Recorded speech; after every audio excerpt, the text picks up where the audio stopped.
Onto this now, and the ousted Ekurhuleni Council Speaker Raymond Dlamini is going the legal route to get his job back. Dlamini was removed through a motion of no confidence last week, but he argues that the meeting that brought the motion was illegal and proper processes weren't followed. Now, the EFF's Instability has now been appointed as the acting speaker. Our reporter Pule Letshwiti-Jones has been covering that story for us. He's on the ground in Ekurhuleni. It must have a lot of people talking, especially about how all of these political wranglings, as you called it earlier, is having an impact on service delivery. What are you hearing, Pule? Definitely, I'm now also going to be speaking to officials from the Super 7 parties as well, which of course includes the ICM, NFP, ATM and other parties who actually brought that motion against the out speaker Raymond Dlamini. On the motion element of it, they're working with the ANC and the EFF, but we just want to get a sense of what they've been doing just 2 days or a few days before that court case, which is expected to take place, where we understand the ousted speaker is taking the Metro to court to try and reverse last week's council proceedings, which saw him ousted, and he says that was unlawful. They're joining me right now. I'm going to be speaking to Mr. Mochapelo from ICM, Independent Citizen Movement. Thank you very much for joining us now. Let's chat about this court case on Friday, firstly. Are you joining as friends of the courts to try and see what will transpire on Friday, where the speaker says he was unlawfully ousted?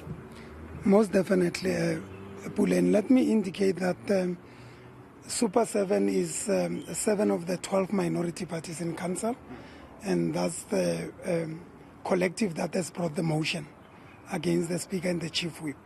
And indeed, as council, we are cited in the court documents. I think we are the respondent number 3.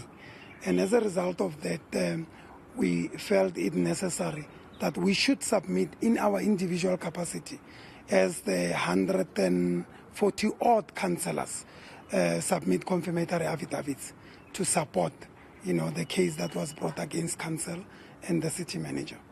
And the city manager says he was unlawfully ousted. Do you think that a procedure was followed in terms of ousting him and ensuring that the EFF then places its acting speaker in council? Yeah, it's not the city manager, it's the speaker, that was ousted. Yeah.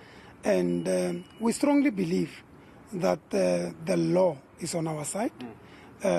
We followed all the due processes. And when we invoked that rule 29(1)A in terms of Municipal Structures Act, it's because we were getting frustrated. I mean, those who observed the deliberations of Council of the 26th would have seen that we have tried everything within our power, to make sure that council continue with its business of the day, where we, impressed upon the speaker the importance of council and the decisions, some of which were prescribing, there were compliance issues, to say whatever happens, council should continue. I think we brought our A game in terms of behavior. Even, some of the people that naturally you would expect that they would be unruly. On the day, we were very organized to make sure that we give them no reason whatsoever to collapse council. But they came with the intention, right from inception, to collapse council. And we did indicate that it will collapse in their hands, not in ours, and we would not give them a reason. At the center of all this, we can run around and play with games and, populist statements. At the center of this is the motions of no confidence against the speaker, who chairs the meeting and has got the common practice is that if you are the subject matter, you recuse yourself. The speaker presides over a council that deals with the matter.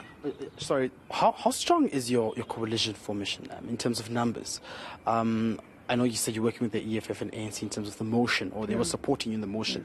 But in council, how strong is it? Is it formidable? How strong is it? We're not even working together, because if we say we work together, it's like it's a coalition of some sort. No, these are concerned parties. There are parties that want the rule of law to prevail. And answering your question, we are talking about 76 councillors who want to rule and reign against the wish of 146 councillors. This collective that are working together is 146. And just maybe lastly, service delivery is almost non-existent in this metro. I've been in Alberton today, other Kempton Park as you drive through the airport, it's quite bad. Are you not worried about that at the centre of the political wrangling that's happening in council? Residents are suffering and not getting that proper service delivery that they must get. We are concerned, and that's why we're doing what we are doing. And we believe that every citizen of Ekurhuleni should be concerned. I mean, if you drive around Ekurhuleni, it's there for everyone to see how services are collapsing, right? And it's getting even worse by the day. So we are doing this because we are equally concerned. And that's why we said, if indeed the DA have to be believed in what they are saying, because they are saying they care about service delivery. If indeed they do that, they mean that, they should not delay the inevitability, right? Because it's almost inevitable that they will be removed because the rule of the majority will prevail. So why waste taxpayers' money? Why delay the eventuality, run into court and playing delaying tactics, if they know that it's fait accompli that they will be removed? We even raised it to them to say, do the noble thing, resign. Then we will believe what they're saying to be worth their salt. But they play for the gallery, and they talk about how they care about service delivery, but they are the ones who run to court. And we can see their strategy is to delay and drag us into the tedious, long court processes while service delivery and people are suffering on the ground. By all means, if the courts found us wanting, by all means, we will subject ourselves to the rule of law. But let the court compel them to come back and sit in council and do that which is right. Mr. Machapelo, thank you very much. Of course, one of the leaders speaking on behalf of the Super 7 parties, they're saying that they'll see what happens on Friday when the court matter takes place, but saying that if the court does not go in their favour, they'll do the right thing and compel legally. However, if the court does go in their favour, then they're expecting the ousted Speaker, Raymond Dlamini, to do the right thing and officially resign from office.